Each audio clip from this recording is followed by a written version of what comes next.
statistics can be seen and interpreted in many different ways. I think people's voices should be heard. I think and we take, if you like, our remit as being representative of the voices of people who maybe wouldn't have another forum. I think a citizens' assembly is an excellent forum depending on how it's used. If you go back to the Fleming case, there is no need for a referendum on this issue.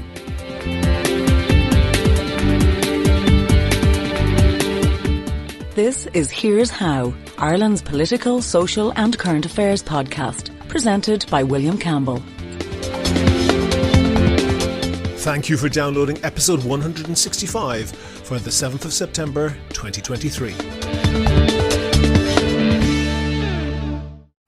Some people have said some nice things about my level of political insight. Thanks to them, even if I don't really think that it's that impressive most of the time. Actually, whatever level of insight that I do have, I think it's just down to two habits. One is, when you're discussing any topic, to clearly define what the actual problem that you're trying to solve is. And the second one is, if you think of or hear of a solution, you consider, if it's implemented, what happens next, or then what? Basically, try to anticipate the second next step as well as the next one.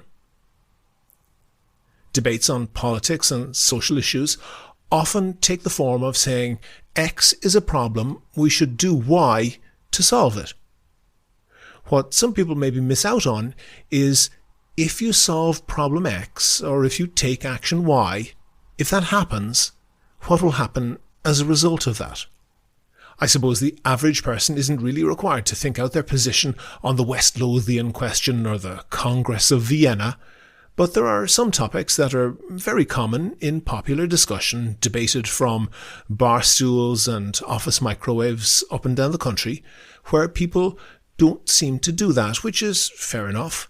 But sometimes it seems that our politicians, our journalists, the people who are actually paid to do this, their debate isn't of a much better quality. I was thinking of this when I was listening to Mark O'Halloran on the Mario Rosenstock podcast a while back. I mentioned this interview a couple of podcasts ago. It's worth hearing what he had to say. But you wrote this tweet and it's like...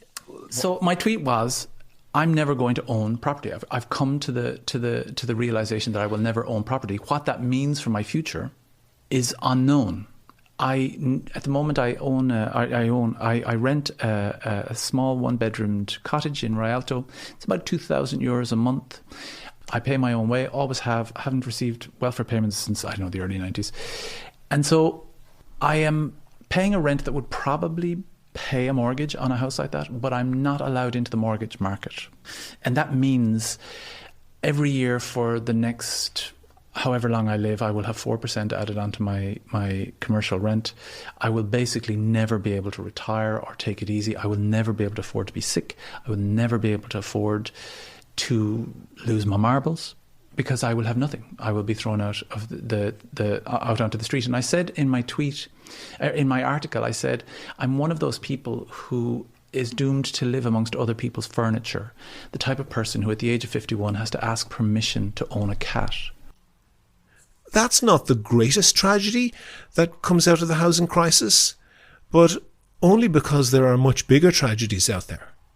It does, though, I think, bring home to people who don't have to think of those difficulties what it's like if you do, how the other half lives. A little bit later, Mario Rosenstock interjects, saying that people like Mark should be given more credit, literally and figuratively, by the banks. Does it not strike these people who you are seeking a mortgage from that, yes, you are an actor, but for example, to be an actor requires such supreme dedication because what the actual thing demands. Have you ever seen people on stage? Now, it's not the job of either Mark O'Halloran or Mario Rosenstock to be experts in macroeconomic policy, but what they're saying links in with a theme that can be seen often in social media and sometimes from professional journalists and elected politicians. Basically saying that someone is being denied a mortgage for what seems like an unfair reason, and that the banks should be forced to give them the loan if they, for example, have shown that they're able to pay in rent an equivalent amount to the repayment, or saying that the government should give this or that group a tax break to allow them to buy a house, or a grant to take account of the fact that they can't get help from wealthy parents or whatever. These might seem like good ideas for the individual. They could potentially allow an individual to buy a house, but they just don't work at society level. If you pass a law that says the bank has to give a mortgage to Mary Murphy of 21 High Street, that might suit her, but you can't make laws like that. Laws apply to everyone, or at least everyone in a particular position. And if you make a law that says that the bank has to give everyone, or even everyone in a particular class of person, a mortgage, that doesn't change the number of houses available. All that would do is allow some people who are after a house to outbid other people who are after a house. It might change who gets those houses. It might, but it mightn't, because the original people might be able to outbid them back. The thing that is certain not to change is that there would be an equal number of people who need a house but don't get it. And the one thing that would be certain to change is that whoever ends up with the house would be paying more for it. It's pretty simple supply and demand. More buyers and more money in the market chasing the same number of houses means prices go up. Well, you'd think that it's pretty simple, but the government has sunk almost €250 million into the Help to Buy scheme, €240 million. To help them to get a deposit together, the scheme basically gives up to €30,000 of taxpayers' cash to each first-time buyer for free. Except it doesn't, because the developers, the builders, know that it gives up to €30,000 of taxpayers' cash to each first-time buyer, so they put their prices up to match. So that scheme gives €30,000 of taxpayers' cash for each first-time buyer for free to the developers. Actually, it's not that bad. It's worse, much worse, because with that extra 30 grand of a deposit, it means that home buyers can leverage it to get considerably bigger mortgages. So the developers are able to jack up their prices by far more than 30 grand.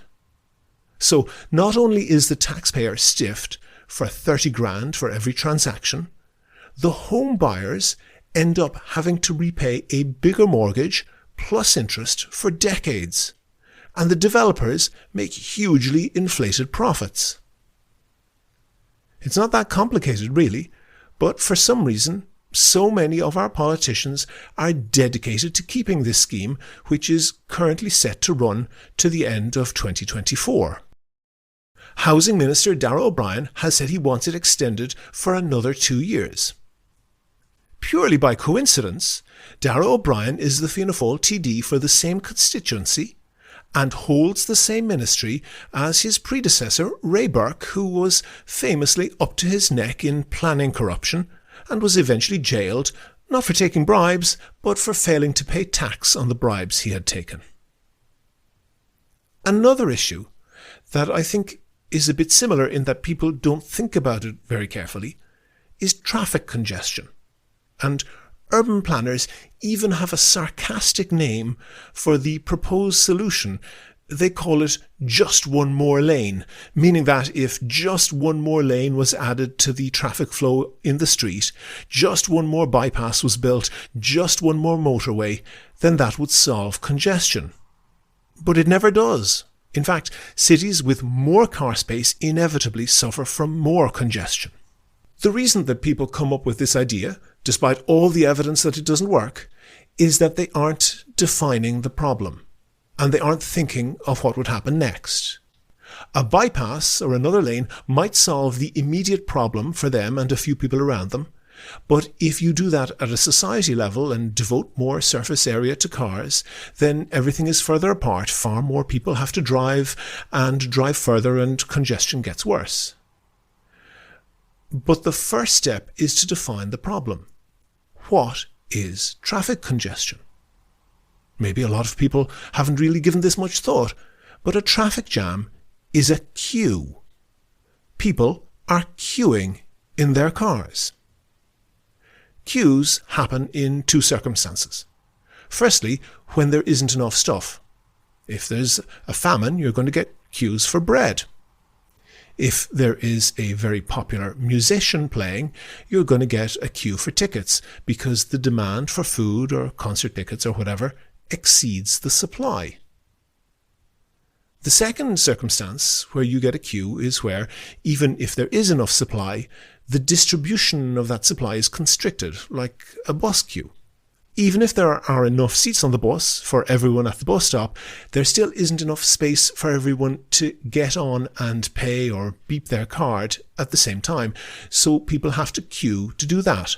So that's a shortage too, but it's a shortage of access to the thing people want rather than a shortage of the thing itself. A traffic jam is probably both of these sorts of queue. Lots of people want to drive into, say, Dublin city centre at the same time, and there isn't enough road space for them all to do it. The demand exceeds the supply, and the queues of drivers waiting their turn to use the city centre streets radiate out onto the approach roads to the city. Those traffic jams on the arterial roads are drivers waiting for their turn to get into the city to use the road space in the first place. That is why the just one more lane approach always fails. All it does is move the queue. Another lane can get you closer to where you want to be, but it can't change the fact that demand exceeds supply. There just isn't enough room for all the cars of all of the drivers who want to be at their destination. That fact is totally immutable, because the reason those drivers want to be at that destination is because it's a place very close to dense economic activity. Car drivers just take up more space than exists. It's like a bread queue in a famine. If it's 100 people long, you could make the queue shorter by getting people to stand in twos side by side. Then most people would be closer to the bakery. The queue would be only 50 people long, but, and this is the point, that doesn't mean that there's any more bread to go around, just like there isn't any more space in the city to drive around because you make the approach road a 4-lane motorway instead of a 2-lane one. Economists have a name for this, and it doesn't sound good. It comes straight from the idea of a famine. The word they use is rationing. When there isn't enough of something, be it road space or new homes, there has to be a rationing mechanism. Basically, there isn't enough to go around, so there has to be a mechanism to decide who gets some and who doesn't. In a market, that mechanism is pricing. If there's more demand than supply, the price goes up until it is beyond the means of some buyers, and it keeps on going up until the number of buyers is the same as the number of whatever it is that's available. And that's what's happening with housing. There isn't enough. So the prices keep going up until enough people are excluded from the market to make the number of buyers equal to the number of houses on offer. All of the Help to Buy schemes don't change the number of buyers. They don't change the number of houses on offer. They just increase the price point at which enough people are forced out of the market to equalize the number of remaining buyers and the number of houses on offer. But with roads, with congestion, with traffic jams, there is no pricing mechanism. There isn't anyone putting up the cost that you have to pay to drive into the city centre. But there is still a rationing mechanism. It's basically how long you are willing to sit in traffic. The longer you're willing to sit in your car going nowhere, the more likely you are to get some of that valuable city centre road space. Now, that's not a fixed amount. If more people come along willing to sit in traffic for longer, then you will have to match their bid, so to speak, or give up trying to drive there. These two problems have totally different solutions, by the way. The solution to the housing crisis is to build. Build the right sort of houses with the right amenities in the right places. There is one way to achieve that. Scrap every subsidy to the building industry and shift the tax burden away from work and onto property instead, so that people don't see a house as a miracle wealth-creating machine, but as a place to live. And tax the bejesus out of undeveloped, zoned land, so that speculators would get poorer, not richer, by refusing to develop it. When there are enough houses, you don't need to use price as a rationing mechanism.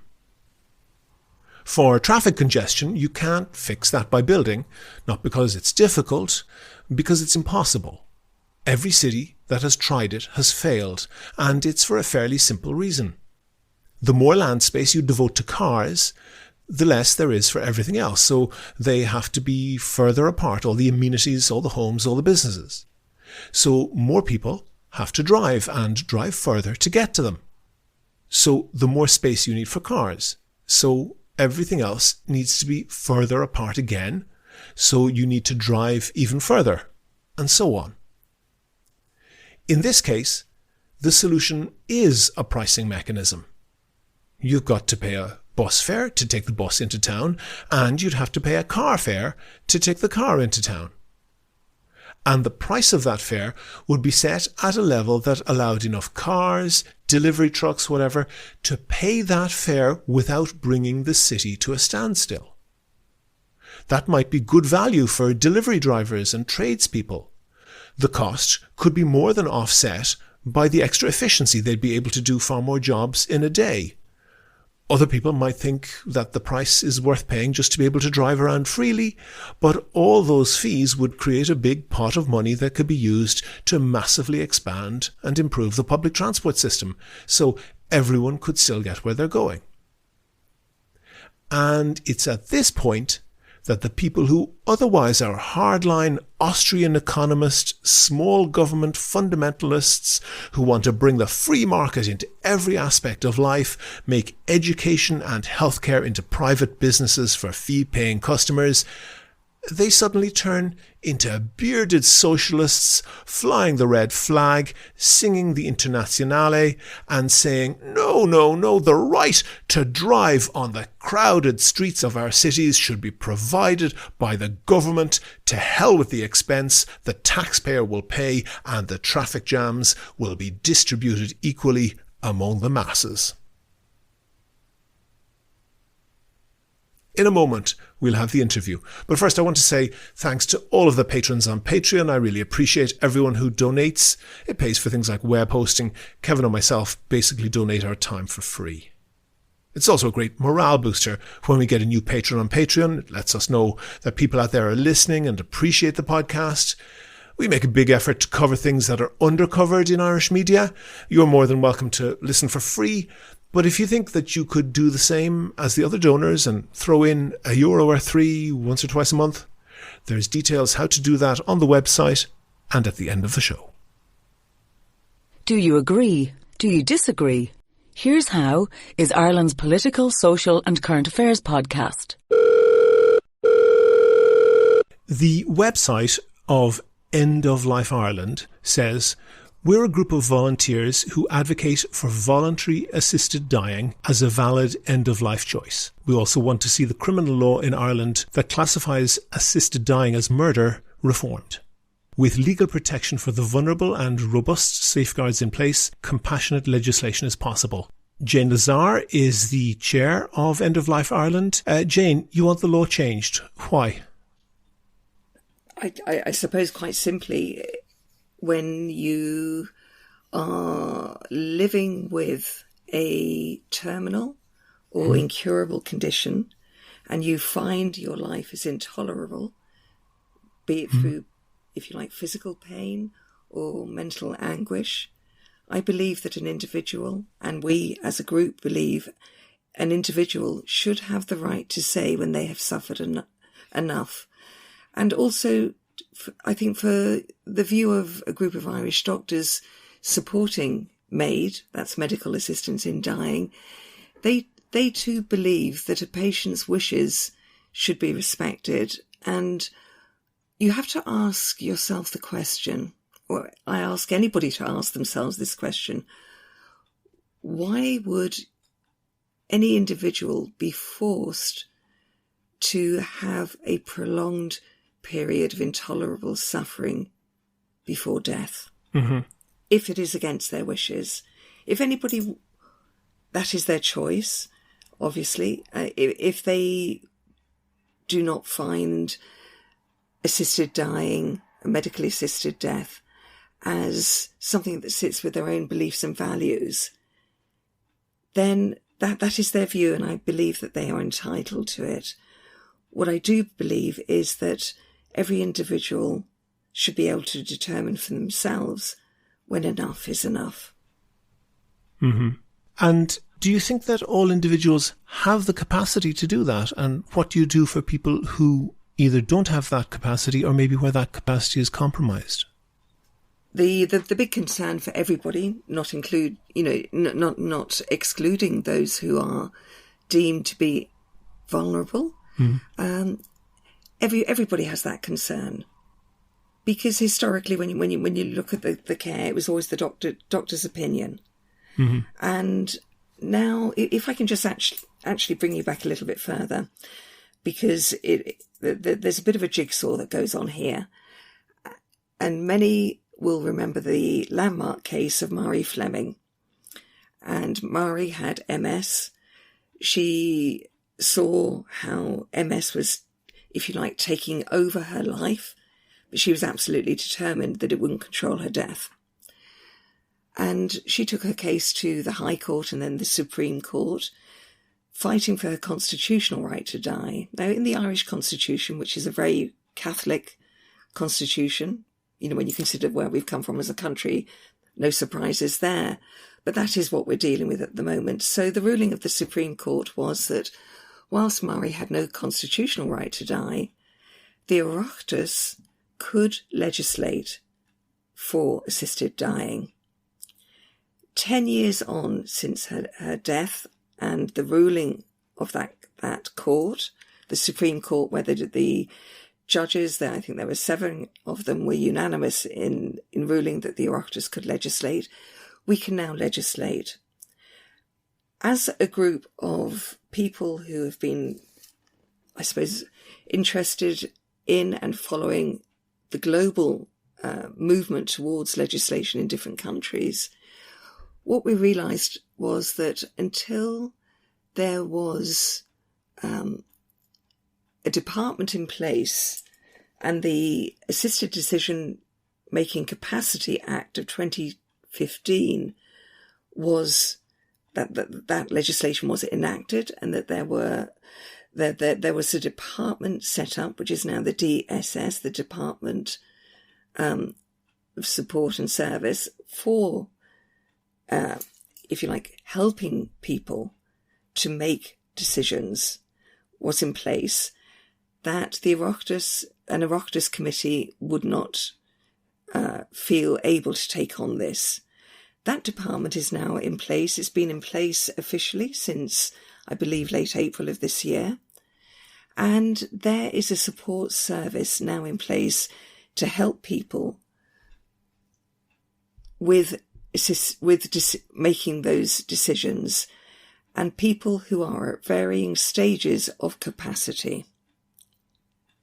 So I don't know if that answers your question, William. Okay, I want to get into that then just a little bit more, because please.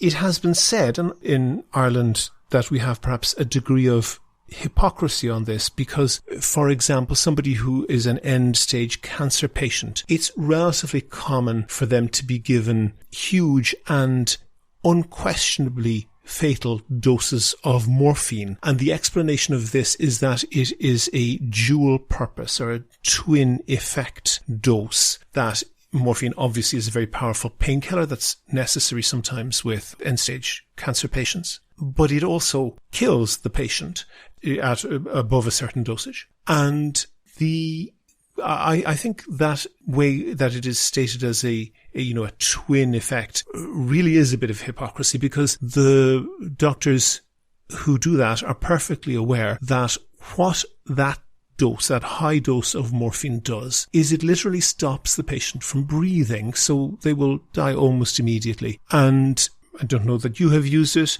but it is used by many people to say, well, this is hypocrisy, shouldn't we formalize this? But is it possible maybe that hypocrisy is useful because of the value of life? If we just say, yeah, there are some circumstances, however extreme, there are some circumstances where we can have the single and deliberate aim of killing someone, that is a line in society that is quite dangerous to cross. It's a very big discussion, and if we look at what palliative care aims to provide, and palliative care, there's no doubt there's not enough of it in Ireland, and it's not accessible to everybody. So it's important, I think, to draw the distinction between the argument that says, before we bring in assisted dying, we must have national access to palliative care. That's a separate issue. And we fully support the need for more palliative care. But the role of palliative care is to alleviate the symptoms. Mm-hmm. So to ease, if you like, the situation of a patient who may be in unbelievable pain. And pain is one of the things that only in full consciousness, I believe a patient with whatever condition can quantify.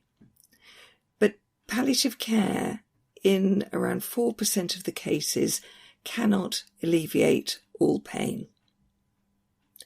So I would, in a way, come back to that. There is, and we could talk for hours about the impact of what is known as the doctrine of double effect. It's a very simple and yet complex issue. But the question of assisted dying, I feel, is not just about the alleviation of pain. It's what a patient wants for themselves. And knowing that there is a legal and safe way to end one's life can give extraordinary peace of mind. Mm-hmm. It does. We know it does. And what it does do is when that option is there, if a patient, a person has met all of the criteria for eligibility where legislation is in place, has gone through a series of assessments, and that patient knows that this is there as an option for them, it can improve the quality of life that they have remaining to them. And the interesting thing is around a third of people who are deemed eligible, who know that that option is there for them, do not exert that choice. But knowing it is there... Where's that measure coming from? Sorry, a third of people who have that choice, clearly in Ireland, they don't have that choice. Where are you referring to? Research has been done in different countries where legislation exists. Uh-huh. So, we take our lead from that research and say the other side of pain and suffering is the peace of mind, knowing that it is there as a legal choice for them. It has to be said that even where legislation exists, mm-hmm.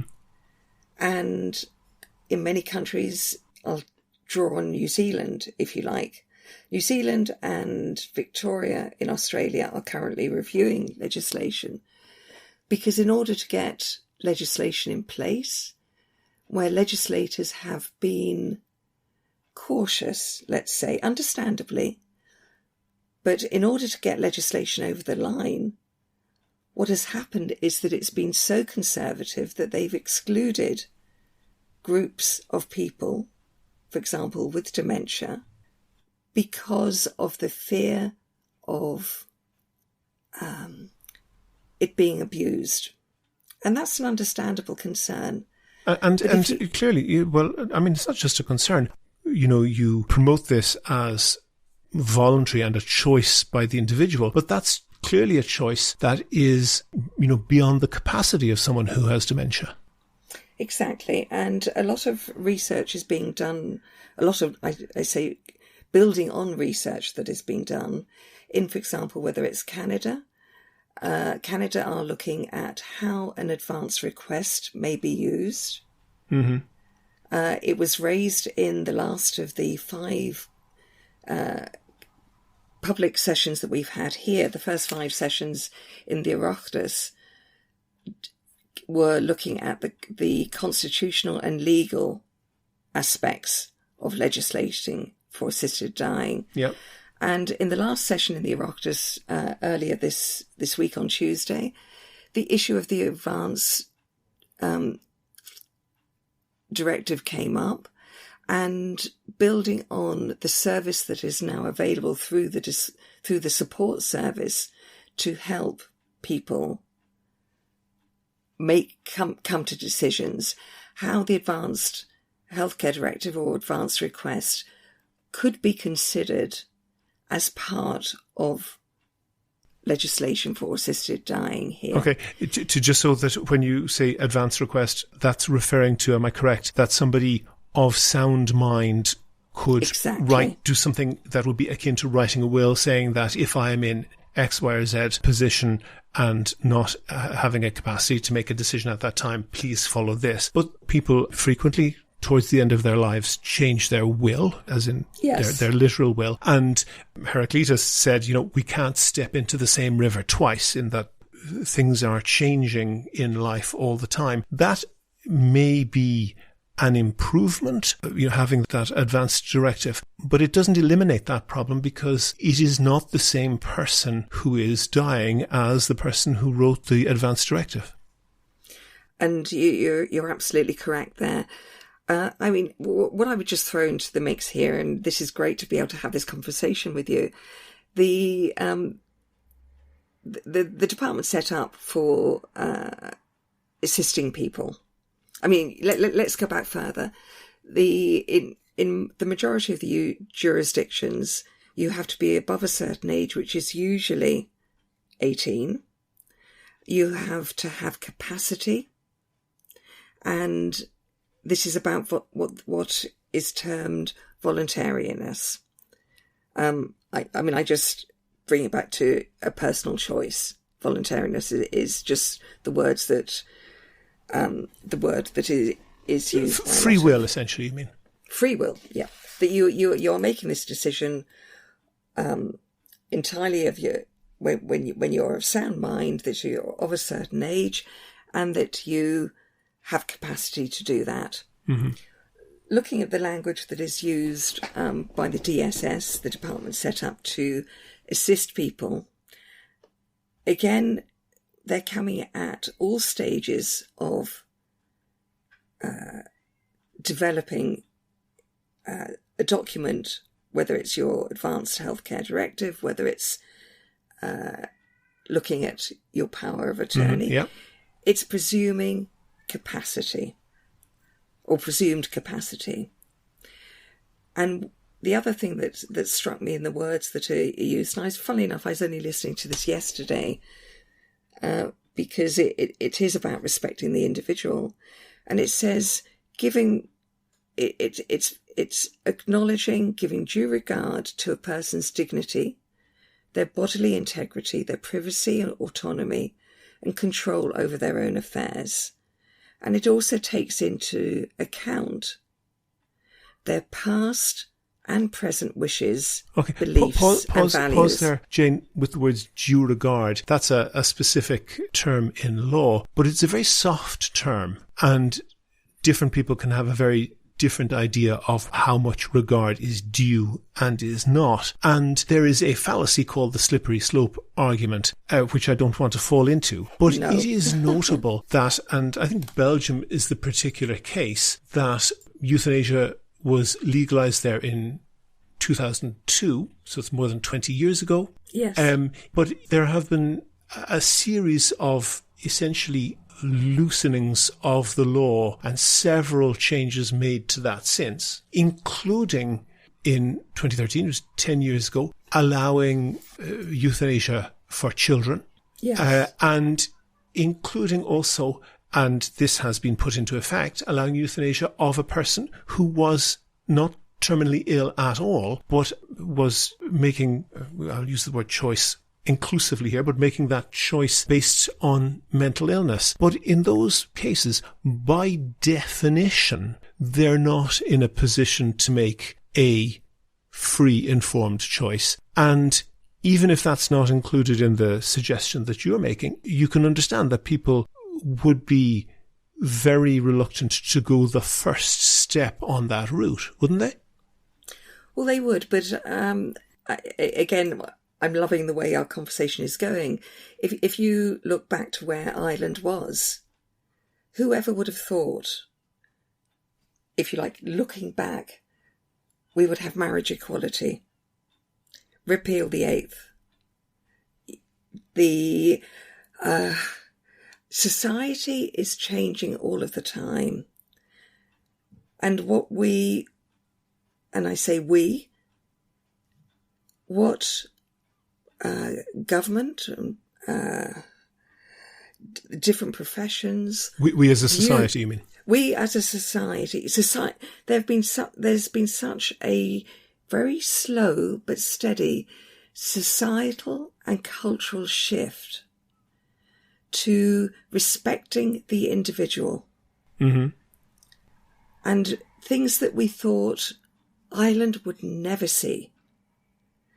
Over a period, very long period of time, we have seen change happen.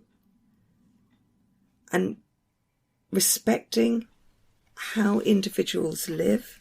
Sure, I agree with you. I agree with you largely on that, Jane, that it is possible to characterize that as a, generalized over time shift towards personal freedoms and away from essentially at one point, almost theocratic state being the moral arbiter and making those decisions for people and not allowing people the autonomy to do that. But I think that metaphor of just a smooth liberalization is not entirely correct, and that's kind of imposing something looking back that was not entirely the case at the time. And there have been missteps in that. And perhaps some people would say, for example, what was called the sexual revolution of the 1960s, there may have been some elements of that which were empowering people and respecting people's autonomy to make their own decisions. There were also aspects of that, though, that were just tolerating a different type of abuse. And because that different type of abuse could style itself or portray itself as moving away from the old order, that it wasn't sufficiently questioned. So isn't it the case that every step we take has to be justified on its own merits and without regard to the correctness or otherwise of steps that may or may not be seen to be analogous liberalizations?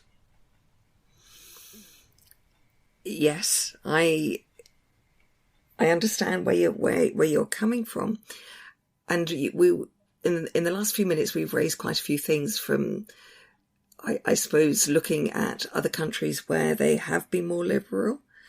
What I would say is that we have enough access to expertise to be able to make our own legislation.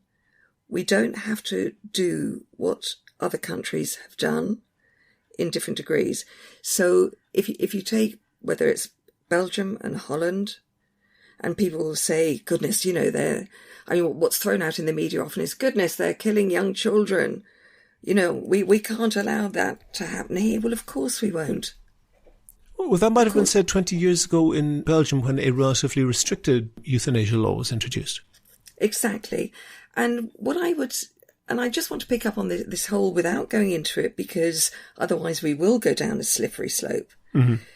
The word slippery slope, what I would say is every country who has introduced legislation has either stuck where they are with that legislation that they've got. Mm-hmm.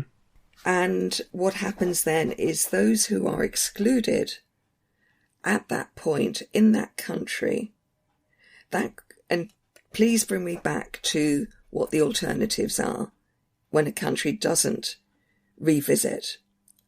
And in every country that brings in legislation, they will review what their legislation is after a certain period, how it is working and how it is not. So the other, if you like, words that are being introduced now into the debate on this, not only in Ireland, as I've heard in the recent debates, are incrementalism. So whether you call it slippery slope, whether you call it incrementalism, it is reviewing where a country is at. And what happens is that where, if you like, very, very strict parameters have been introduced, the legislation is revisited because it is excluding certain categories of people, if you like, including dementia. And New Zealand? Okay, well, to avoid that, in that case, that you say that, you are correct that in some cases the law has been revisited, notably Belgium, and in those cases mostly liberalised. So noting that specifically, what would you personally or your organisation support? For example, a significant number, I'm reading here, over a dozen life prisoners, so prisoners serving life in prison in Belgium, not based on any illness, have been euthanized at their own request. Is that something that you would seek to include? I think that's a very difficult question for me to answer. But pause there, Jane, because a lot of people would say, well, it's not a difficult question for me to answer. So there you obviously have a difference with somebody who would say that. So why do you find it difficult in regards to not being easily able to say that you would not do that? I don't feel... I would rather read more around it. I don't know the situations of those prisoners. Mm-hmm. What I would bring it back to where we are looking out from here as an advocacy group, and myself as an individual, because yes, whilst I'm chair of End of Life Ireland, I recognise that within our scope of volunteer-led advocacy, there will be different limits to which each of us would want to go. And I bring it back to, I suppose, where we started, and our own individual and collective experience of conditions, illnesses, terminal and otherwise, and also where Murray Fleming was coming from. Mm-hmm. And I would just, again, circle back, and not avoiding your question, to the issue of dementia. And what's one of the first things I even before I got involved and very interested for a lot of different reasons in this was, I used to say, goodness, if ever I lose my marbles, it's take me out into a field, whatever. Yeah, This is what everyone always says. If I get this, don't let me suffer. Yeah, but yes, Jane, and I understand that point, and I don't want to be so indiscreet as to ask you your age, but I would just point out the fact that it would not be unusual, for example, a teenager to say, God, no, I don't want to be old, kill me before I'm 30. And that might be humorously said. It might be said with a degree of sincereness, but can you understand that the decision made when contemplating a distant future possibility could be entirely different to the decision that we made when somebody is confronted with that as reality. Indeed. And it's interesting you raise like a teenager looking at this. I just want to throw this in because I know a conversation we're trying to be focused, but at the same time, this is what conversations do. Sure, yeah, go ahead. And we always say everything begins with a conversation. And it's certainly something I say wherever I go. I was out the other day. I'd had quite a lot of heavy phone calls. Went out just to decompress. Was sitting in a local cafe, and there had been a press article, taking a personal perspective on my life in the Irish Indo a week or so ago. And the young waitress came up to me and said, "Do you mind if I talk to you? Can I just ask you about assisted dying?" She was aware of your involvement in this, obviously. Somebody had obviously pointed out the article. Mm-hmm. And, she came from a family, her nana, to give you an idea, you mentioned you didn't want to ask me my age, her nana, who's just retired, was involved in the medical profession, very much somebody who'd have been involved in repeal and all of that. And she said, "I have a problem. Can I talk to you?" And I said, "Absolutely. Why do people call assisted dying suicide?" So there was a pause, and I knew you can tell when somebody just wants to talk to you and to be heard. And she said, "I have had 3 friends who've come," and again we're back to language, who took their lives by suicide, which is now the terminology used. And she said, voluntary assisted dying is something very different. And she said, I feel quite angry and upset that people who are involved in this debate that is happening in Ireland now are using the words suicide, because it's not. Well, it may be something of, have a different character, but it's certainly highly analogous, especially if you're talking about somebody who is having, as you put it, assisted dying when they are in no way physically ill, but perhaps have been suffering from depression, or because they are life prisoners with no prospect of release, as has happened in Belgium, as I mentioned. It's not an absolute difference. It's in some cases a difference of character, but actually in some cases the character is not all that different. And coming back to where I suppose this question, you pose this question with prisoners to me. This is where a legal framework with robust safeguards comes in for, if you like, determining the situations where the criteria for eligibility, and therefore, if you like, the criteria for eligibility, but also then, and I would imagine that in Belgium and in other countries where such situations may arise and be brought into the public awareness, that within that there is psychiatric assessment. Mm-hmm.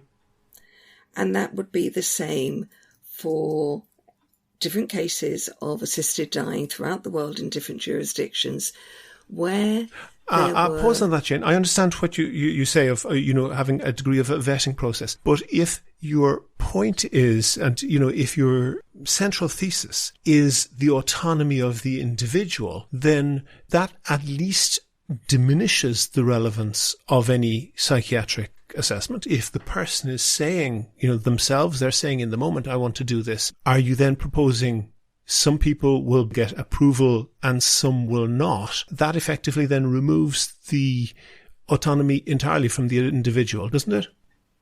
In the, if you like, the intellectual debate around autonomy, yes. But I think you can only move within what the legislation of any particular country. Yeah, but we're deciding what that legislation should be. We Yes. as a society, and you're making a proposal on that. And let me say, given that we have examples of this happening with people who have no physical illness at all, there is then the issue of true consent, or, whether this is truly the person's wish. And it's not hard to imagine a situation. So, for example, it comes up pretty frequently in the courts, and I would imagine there are many more cases that don't come up in the courts, whereby some older person, because they're older, is vulnerable to being quite significantly manipulated to change their will. And that's a situation that's pretty common. And if, for example, Granny is getting on a bit and isn't, in good health for her age, but obviously is getting on a bit and is looking at the potentially having to go into residential nursing home in order to cope with that, and that's perhaps going to be very expensive for the family. But, little Johnny wants to go to university, and the course, that he wants to do is very expensive. And you can see how perhaps over time, quite a lot of pressure could be put on someone to say, well, you can make the choice, but if you do that, we won't have the money to do this. There is a huge capacity for abuse there, isn't there? And it's an argument that comes up very frequently in a discussion.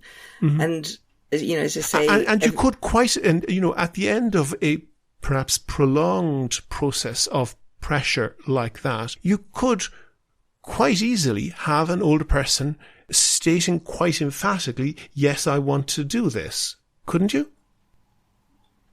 But this is where the criteria and the eligibility comes in, and also very much if you like, the family doctor's role in this.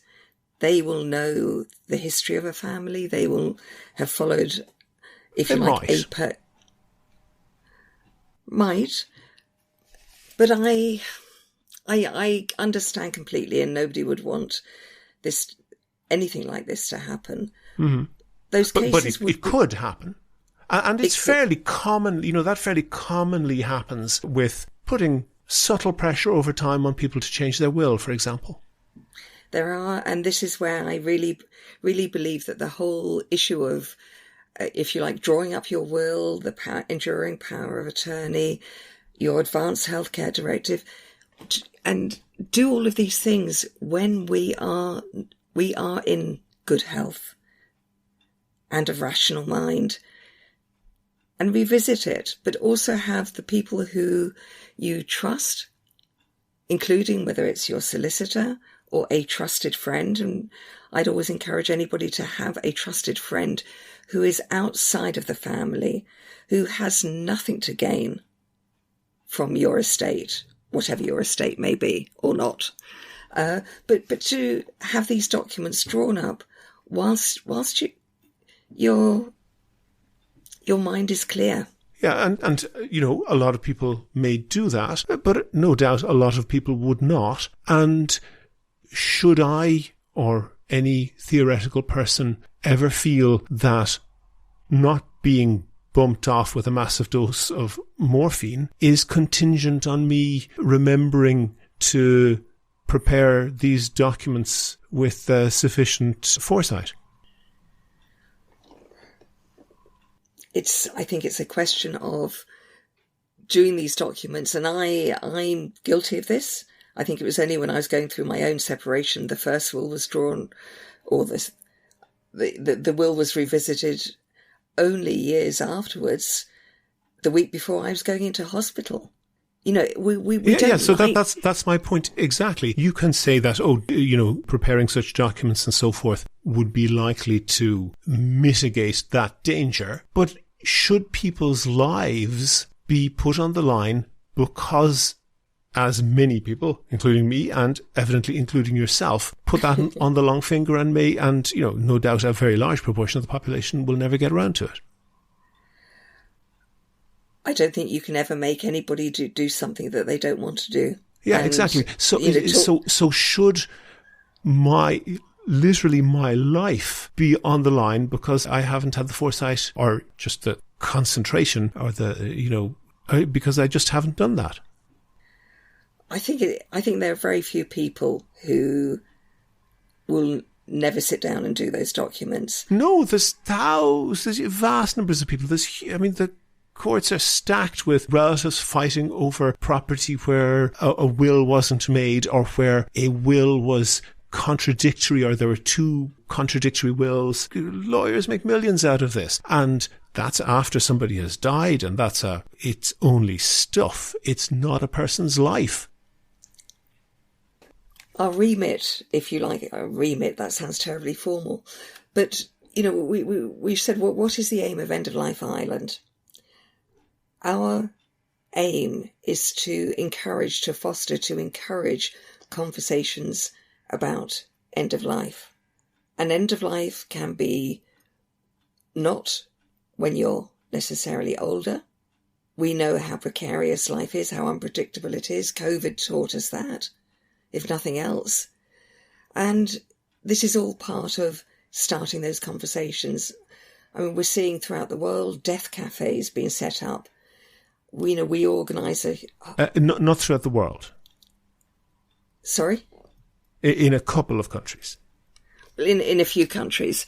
But there are conversations happening in many, many countries about end-of-life issues.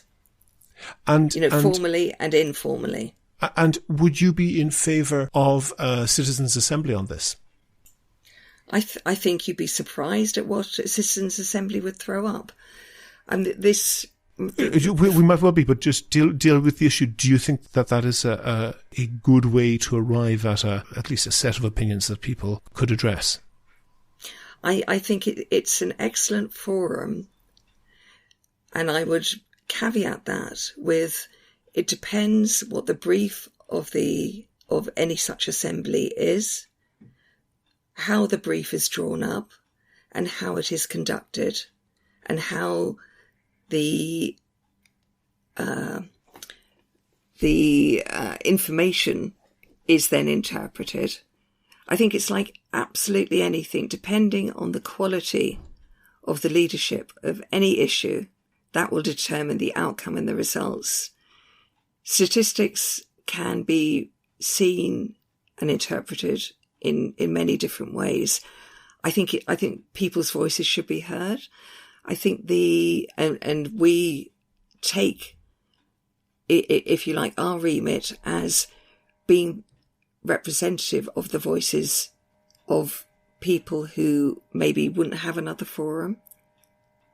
I think a citizens' assembly is an excellent forum depending on how it's used. If you go back to the Fleming case, there is no need for a referendum on this issue. Sure, but we have a citizens' assembly on drugs, which also is not predicated on the requirement for a referendum. That's not it can cover that as well, but it's not necessary.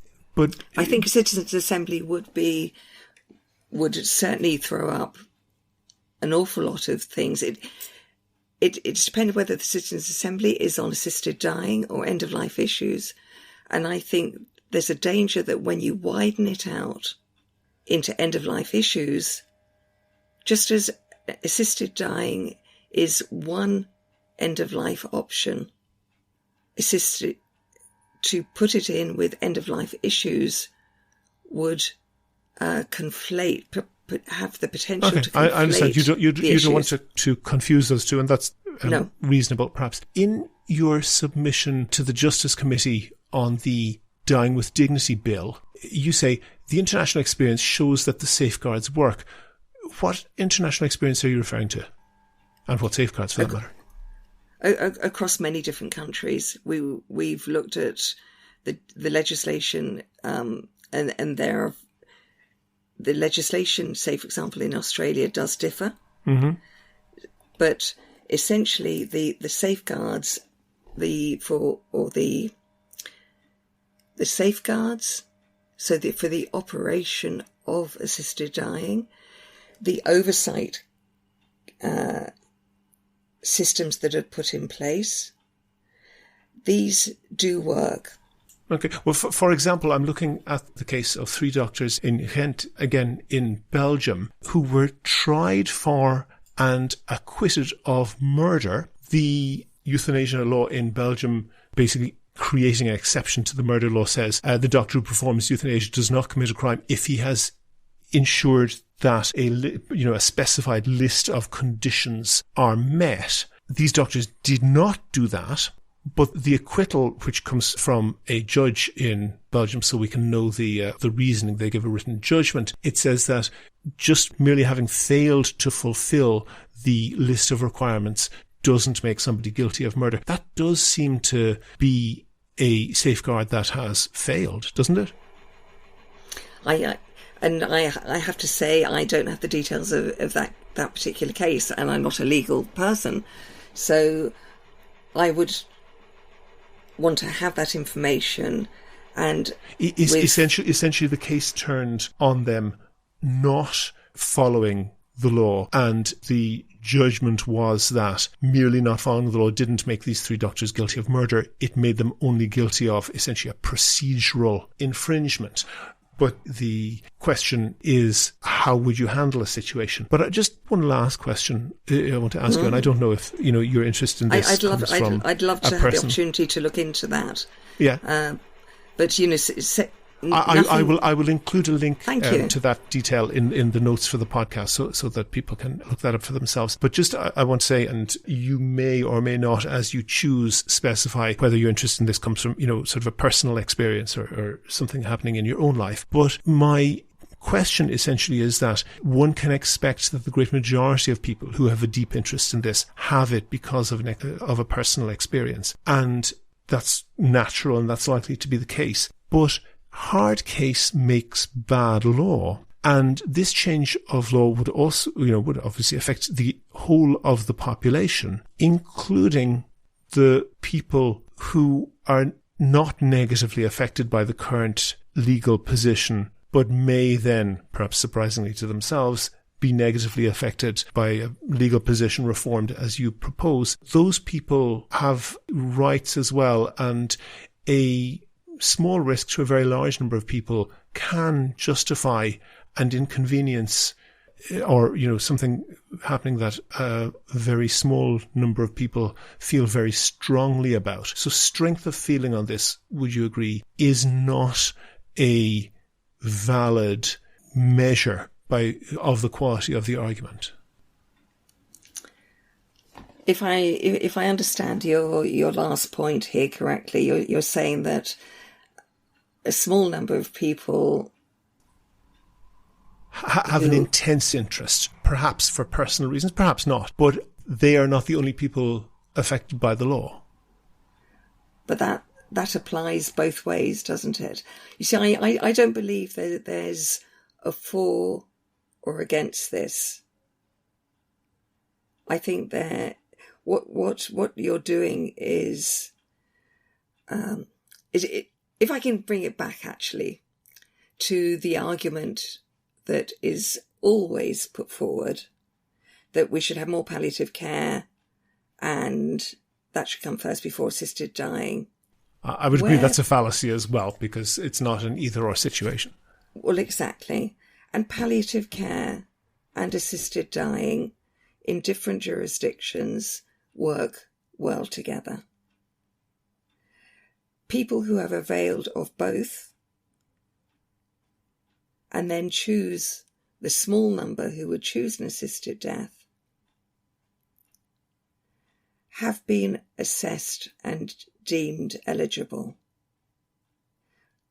And both, if you like, the palliative care and assisted dying are working within the framework of, one, the legislation to begin with, for access to those services, but also those who are operating in it as professionals have a duty to work within the framework of their own profession,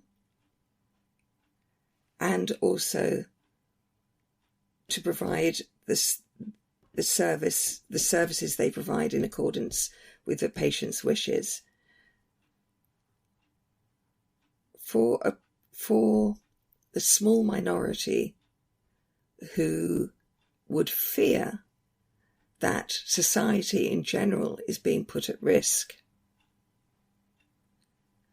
I think it comes back to the election of politicians to legislate in the best interests of the wider population,